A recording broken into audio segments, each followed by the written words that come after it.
Hello, everybody. Welcome back to another feisty episode of the Single Parents Podcast. This is the podcast for anybody whose life may have turned out a little less than traditional. I'm going to stop yapping here in a second and get to the good stuff because we have an awesome interview for you all today that I did with a dope single dad who is just into some cool things and has a legit mindset, and it's gonna be awesome. It's gonna be awesome. You saw the title of the episode, you kind of know what's going down. So we're gonna jump into that with my good friend Austin here in a moment. But before we do, just wanted to say a couple of things. If you like the show, then maybe consider sharing the podcast with somebody else. Maybe a friend, maybe a family member, maybe with somebody at your MMA gym. Just make sure to pass along the show so we can get it to more people. We build the community and we get more awesome voices, maybe even on the show, like our guest Austin today. But for yourself, don't forget to hit that subscribe button and turn on automatic downloads so you never miss an episode in the future. We're going to be bringing on more guests. It's going to be amazing. It's going to be hot. You're going to want to stay tuned. And then last but not least, if you feel so inclined to do so, then perhaps consider rating the show 5 stars, the highest rating possible on your favorite podcast hosting platform. So that way the algorithms out there know that the show is legit and it passes it along to more people. All right, so I'm done yapping. Let's turn it over to another version of Anthony and get into this interview. Something to relate to. All right, everybody. Well, super excited because I have, for once in a very long time, have a guest joining with me on the podcast this week. And not only is it a guest, but this marks a first for the Single Parent Podcast, life of the show, whatever you want to say, because this is the first time I actually have a fellow single dad, fellow single father on the show. We talked to some single moms. We love our single moms, but today's conversation is going to be between one single dad and another. So very excited to have my good friend Austin joining the podcast today. Austin, how's it going, man? Thanks for being here. Yeah, no, thanks for having me on. Everything's going good. Just being a father, martial artist, and working all the time. Yeah, that's sounds about right when it comes to the single parent life. Either you're chasing your kid around, or you're working, or you're just like, I don't even know what else is going on. Just those two things. Anything else, everything else just kind of happens, right? Anything else is just kind of secondary to like those two big parts of life, huh? Absolutely. Yep. Working out, working, or I working see with the the kid. gains. Yeah. For the video listener watchers of the show, you can see those arms. We see those arms. Well, not me. That's why I had to wear like a t-shirt over my arms. I haven't been catching up. It's still a new year. Still recovering from Christmas and Thanksgiving food. I guess we'll just. Oh, you're all good. Yeah, let's do that. That's good. For sure. Well, again, I super appreciate you joining. Basically, what I just wanted to do. Well, first of all, we gotta let the people get to know you a little bit, because I kind of said, you're a single parent, single father. Yeah, that kind of the basis of it. But when it comes to you, when it comes to your parenting story, when it comes to your journey, what do the people need to know before we kind of get into some other topics today? So tell us a little bit about you, Austin. So I guess starting off, I wouldn't be here without my parents. So, I mean, it goes back into, the same thing with you, I'm sure. So long story short, I'll do my best here without rambling, is I had Jackson Riley Saunders when I was 16. Okay. When I was 16, that kind of moved on into, we went to court around when I was about 18 or 19 to get a good schedule. But I'm kind of getting too far ahead here. You're talking about gains here. I've always been a martial artist since, around 12, 13. That's when I started going to the gym, had my first fight with Muay Thai. Muay Thai is like, to Americanize it for everybody that's watching, it's kickboxing with elbows and knees. And so I've done that ever since I was 12, 13. I think I went right when I was 12, and then I turned 13 in the gym, and so I can never really remember. I'm 25 right now, and I have national title, a state Ooh. title in Nevada, and a state title in California. So, and a big thing when it comes for me describing that to a lot of people is when I was younger, sure, I would flaunt the cocky, okay, I'm a fighter type deal.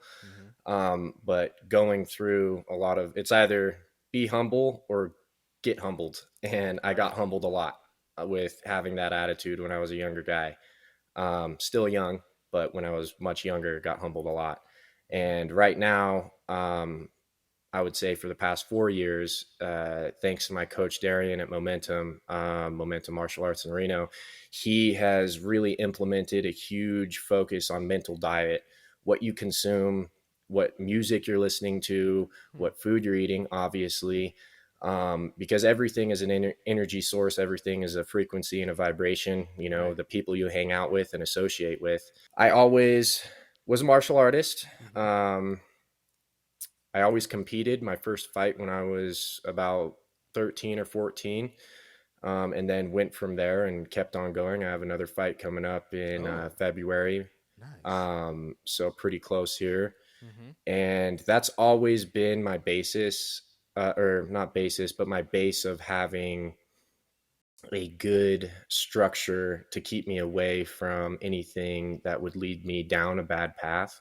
Mm-hmm. And I was very lucky once I did have my son that I had martial arts and a good group of men Right. to, push me in the right direction. So, it's pretty funny. Not much has changed besides making better choices There you go. from being a younger guy till now, because all I'm doing is working, getting a paycheck and, Mm-hmm. trying to expand my knowledge with what I do. I Yeah. am a security officer at one of the casinos here in Reno.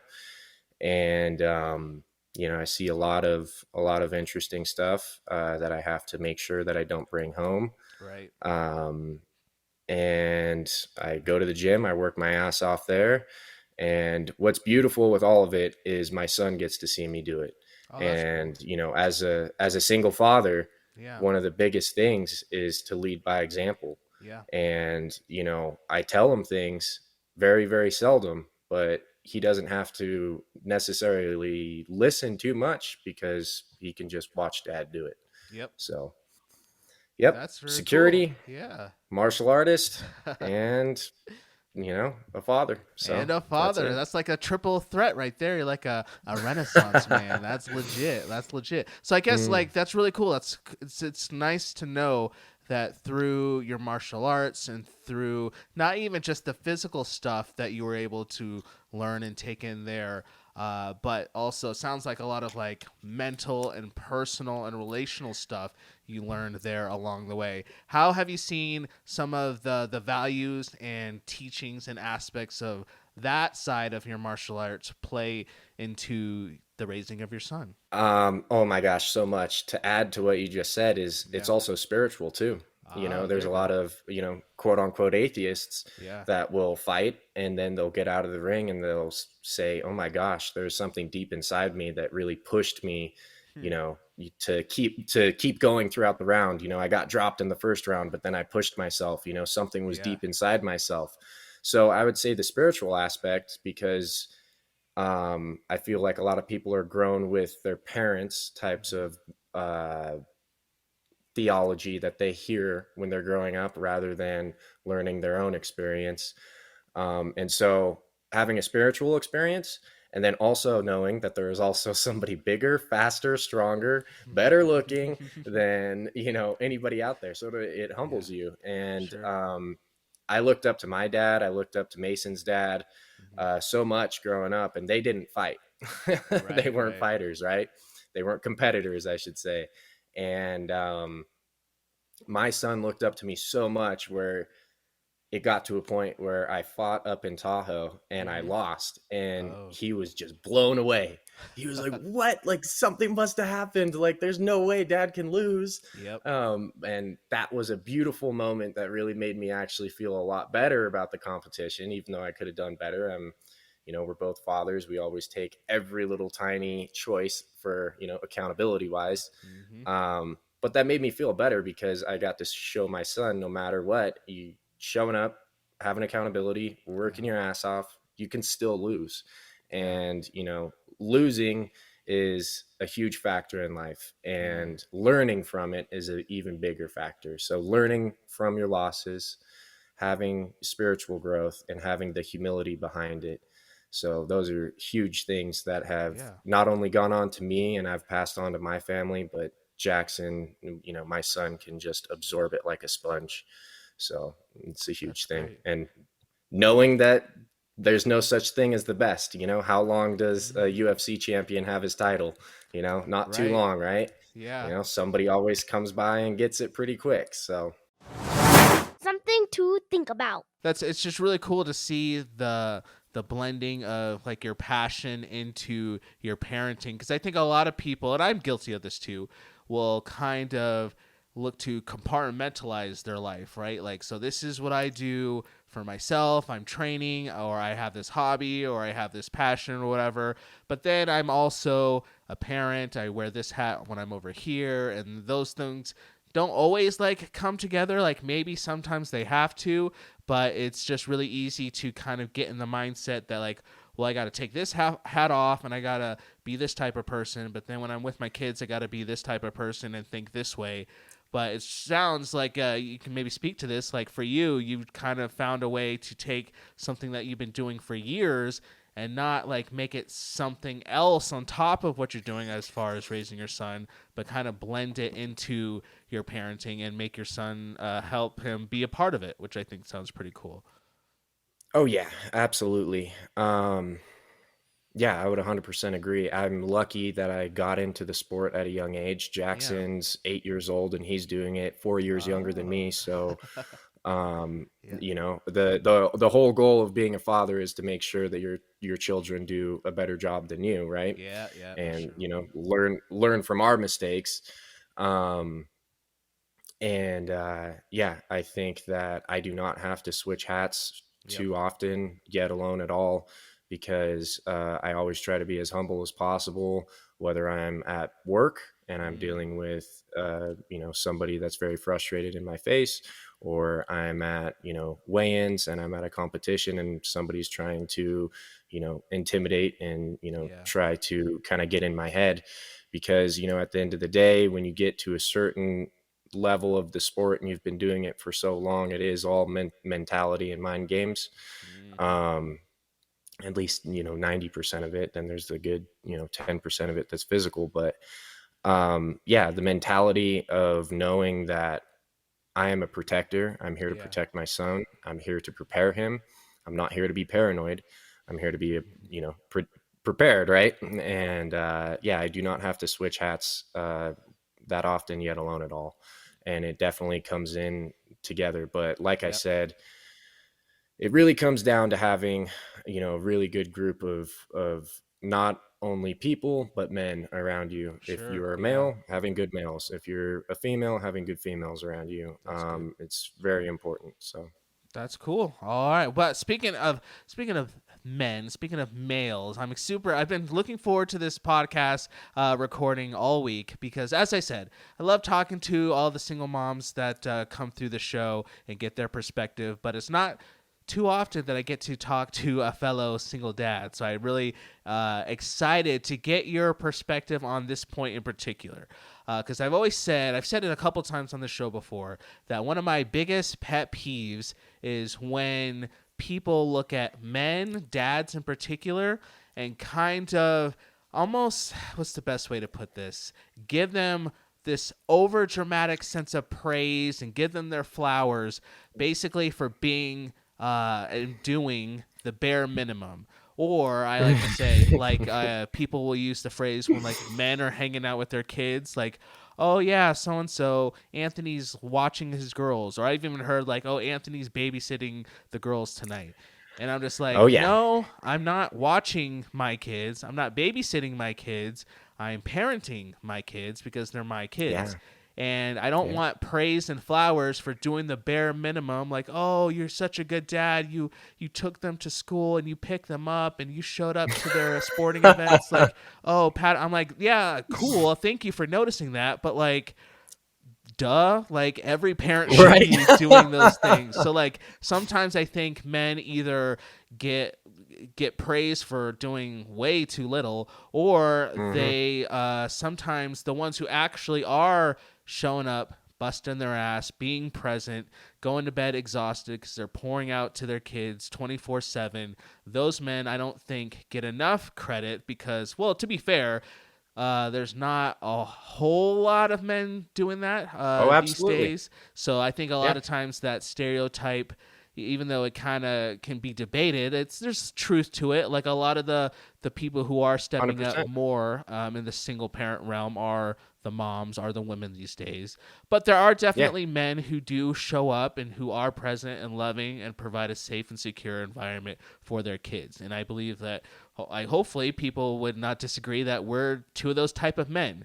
So as Oh, you, as a absolutely. dad, as somebody who is active in his son's life, who does show up, who's there, who's handling his business, what does that mean to you, particularly being a single dad in your son's life on the regular?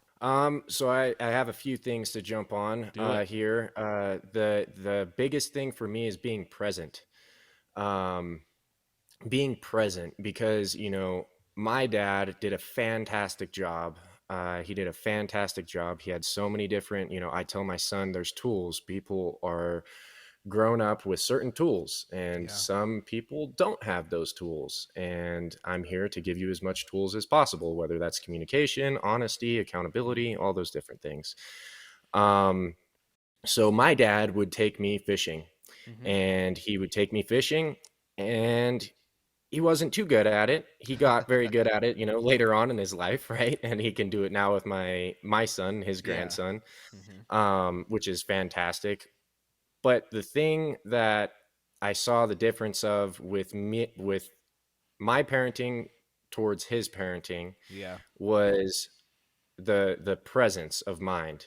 He would go out of his way to fish with me, Mm-hmm. but then there wasn't too much presence of mind to have some type of conversation. I'm not Oh, taking anything away from my father, sure. but at the same time, there's also those things that you want to add on. Okay, what happened with my parents that I Right. can take from and add to, my parenting? Yep. So the biggest thing with me is I want to be present. I I like have it. this thing, as you can tell. I Mm-hmm. kind of over talk and Oh. overanalyze and ramble. You can relate, right? Yeah. And so sometimes, I have to, kind of slow my roll. And the biggest thing that I've focused on now, like you said, there's going to be a million things to talk about in this podcast. You think you got one phase down, and then the next phase starts, Literally, and there's, yes. all this tons of stuff. You're like, okay, I got it in the bag. And Yep. then boom, a new phase starts. And so being adaptable and being present is huge. Um, Now, it's easier said than done, right? Mm-hmm. So I'm lucky that my son can, come to the gym with me and enjoy the time like that, right? And I never want to force him into doing anything that he doesn't want to do. Right. But this is something that he sees his dad does, that his dad's good at, and it builds a lot of confidence and all those, fun, good things. Mm-hmm. Um, and so going back to kind of single moms and single fathers, there are plenty of deadbeats that run Yep. away, and they're drunks, and they sit on their ass, and then they wait Mm-hmm. until the kid's 10, 12 years old, through the diaper phase, through the puberty phase, through all these different things, and then they want the time, right? Right. But the parents, that stick around through all these different phases, and don't want flowers. All we want is, to see our children flourish and do a Yes. fantastic job and do a better job than us. Yeah. And if we can take the accountability that we've made mistakes, and we want to make sure that our kids don't want to make the same mistakes as us, at least be grateful that we're around and that we want to be present in that moment and share and build so many memories together. So kind of going off onto the single mother side of things is, yes, it is. I would definitely say it's a little bit more inflated now. Yeah. You know, praise, you know, single mothers are the best. But Yep. if you look at the statistics real quick, 1970 to 2023, the statistics show that there were around 15.9 million children living with a single mother, and with fathers it's a 3.5 million um, children that live with their father. So that's a 12 million difference. That's a Yep. huge difference. So I get the statistics, but there's some silver linings in there. How many people go to prison with single mothers? Right. Right, I could bring Yeah. all that up and everybody's going to be upset about that, right? Right. But It's you know, true. there's a lot of it's very true. There's a Yep. lot of silver linings that come up that people do not um, Hmm. want to acknowledge or recognize.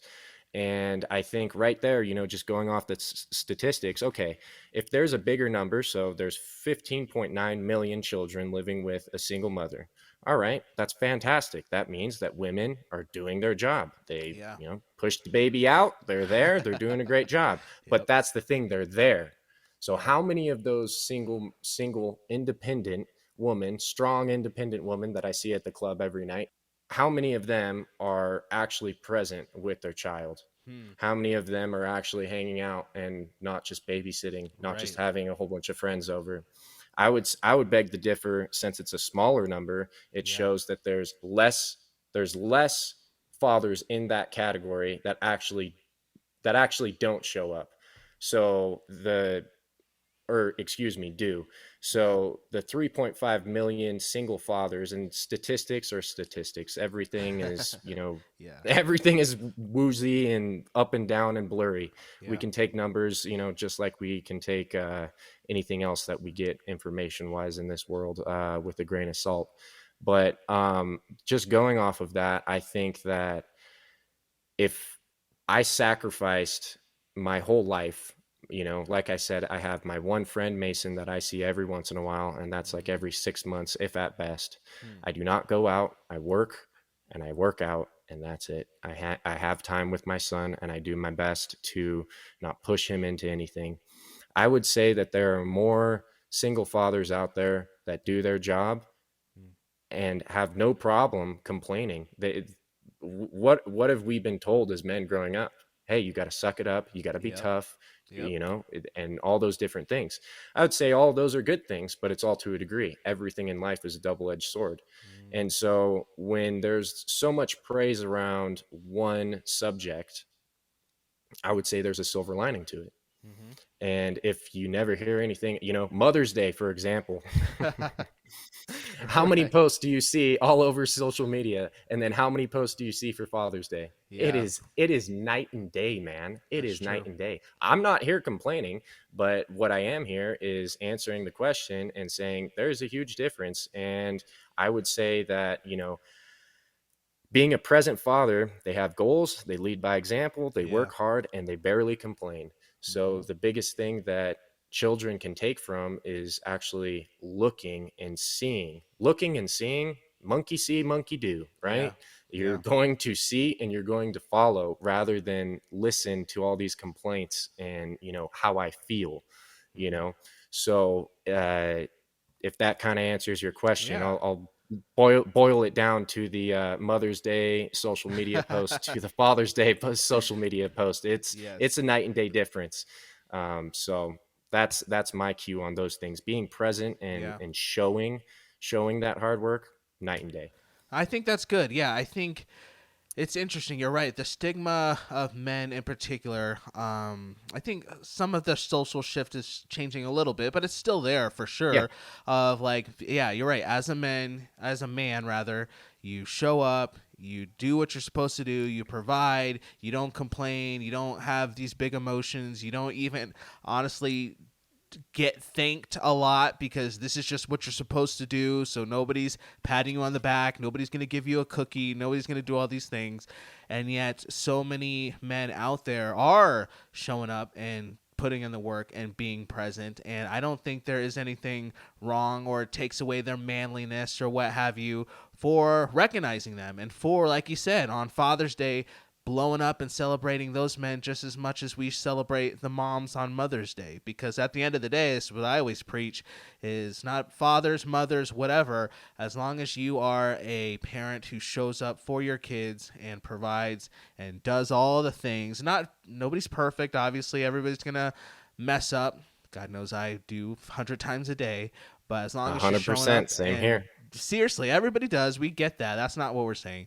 But everybody who just shows up and says, you know what, I'm going to just do the best I can. I'm going to give it my all. At the end of the day, as long as I can look back and say, hey, I loved my kids to the best of my ability. Sure, there might be some things I need to tweak and apologize for tomorrow. Whatever, that's cool. But I'm just going to keep doing the best I can. If you're doing that, especially as a man, then we're going to say it on this podcast. Thank you so much for doing what you're doing. Because, again, I don't think society says thank you to those men enough. So we're going to say thank you here. Likewise, man. On the podcast. Likewise. For those guys who are doing it. You guys are seen. We see you. We appreciate you. And I know that your kids, no matter how old they are, they're going to appreciate you. My kids, they're big into like YouTube right now. And so there's all these goofy YouTube videos about like kids like randomly waking up and getting $1 million and all the stuff they do. And so my daughter was watching one of those the other day and she randomly asked me, she was like, Dad, what would you do if you could have, basically she said, how did she say it? She said, would you rather have us as your kids or get $1 billion? Which would you take? And I was like, of course I'm taking you guys. Like, what kind of question is that? And so I flipped it on her sister because her sister wasn't in the room, so she didn't like hear what I had said or even the context. So when her sister walked in the room, I said, hey, Ev, what would you rather have, me as your dad or $1 billion? Because I know she just watched one of those videos where kids get rich overnight and all the cool stuff they have, and it seems so awesome. And it made me feel good because she just looked at me and she's like, you as my dad, duh. Like, I don't care about that. Yeah. And I was just like, you know what? Because again, nobody's perfect. We're failing. We're doing stuff crazy sometimes. We're human. We lose our temper. We're human. Yeah. But like you were saying, the kids are watching and your presence, they're taking that in. So it made me feel good, even though she just saw this fun, cool video about how awesome it is if you have $1 billion. She knows that her dad is worth more than that, at least in her eyes, and that her dad is loving, and she didn't even hesitate. And so, yeah, that made me feel pretty good. And so if that's you out there, same thing. If you're doing that with your kids, then round of applause to you. We love to see it. We love to see it.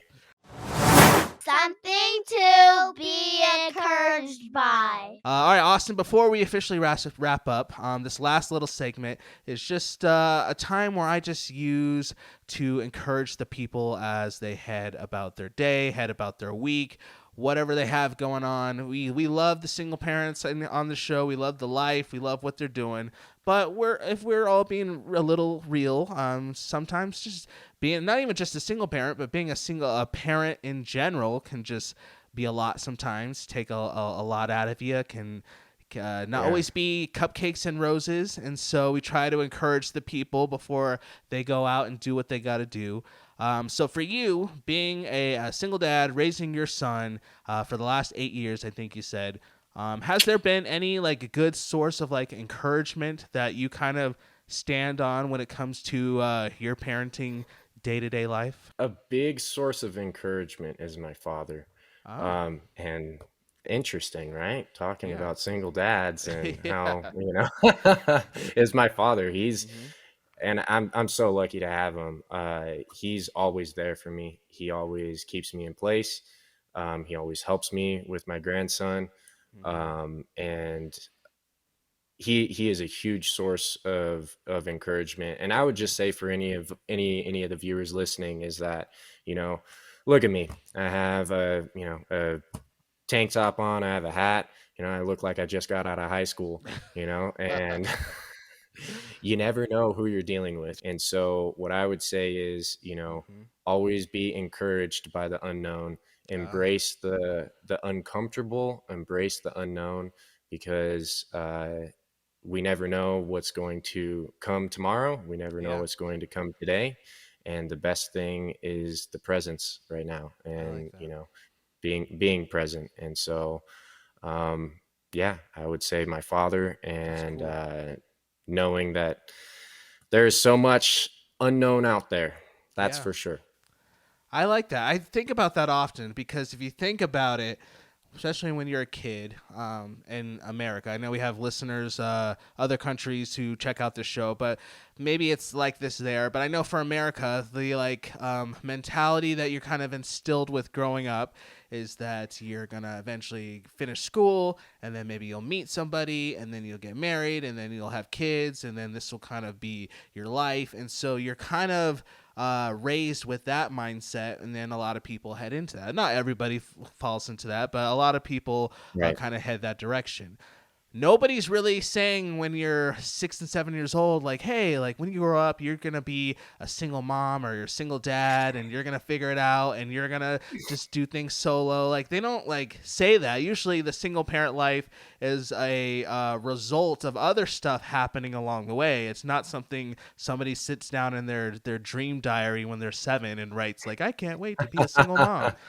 But Oh to your yeah. point, I think there's something cool about that because although like many of us probably didn't dream about this life or kind of expect it when we were kids or teenagers, what have you, we're in this life now. This is our situation. This is our scenario. This is what we have presently in front of us. So Yeah. it can be really tempting to kind of look at what we have and be like, man, like stuff didn't quote unquote pan out, or I failed, or I should have done this, or maybe I should have pursued that, or when I look back at what I thought life would be when I was a kid and this isn't it.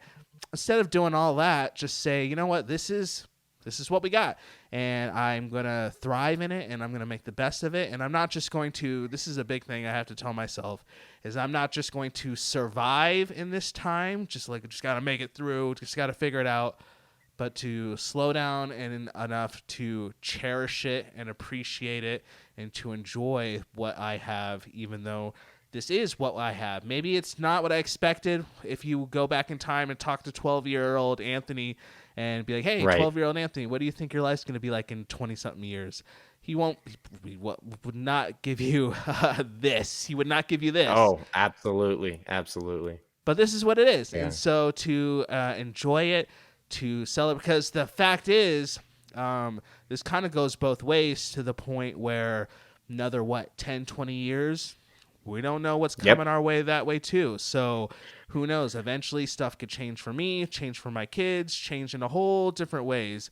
We just don't know. Absolutely. So 45-year-old Anthony would probably say the same thing about 34-year-old Anthony as 34-year-old Anthony saying about 12-year-old Anthony. Like 34-year-old Anthony just, he has no idea. But I think that's the cool, awesome part of life, because it truly does allow 100%. you just to be present and enjoy what you have now. I think that's really awesome. I like that a lot. Yeah. Yeah. Likewise. I love it, man. Yep. It's true. Never know what you're going to get. So you got to appreciate every moment. I like it. I like it. Well, thank you so much for joining me. I hope you'll come back on the show again sometime if you're down and want to keep Absolutely. chatting. Because like you said, we've got Absolutely. parenting life. There's always plenty of stuff to talk about. So I don't think we'll So much. run So out much. of talking points anytime soon. So I know we'd love to have you Never. back. Hey, thank you very much. Thank you for having me. Perfect. Well, I appreciate it. And everybody, thank you so much for tuning in to another episode of the Single Parents Podcast. Thank you so much for joining us yet again. Until next time, my name's Anthony, and you out there, just stay beautiful. Bye.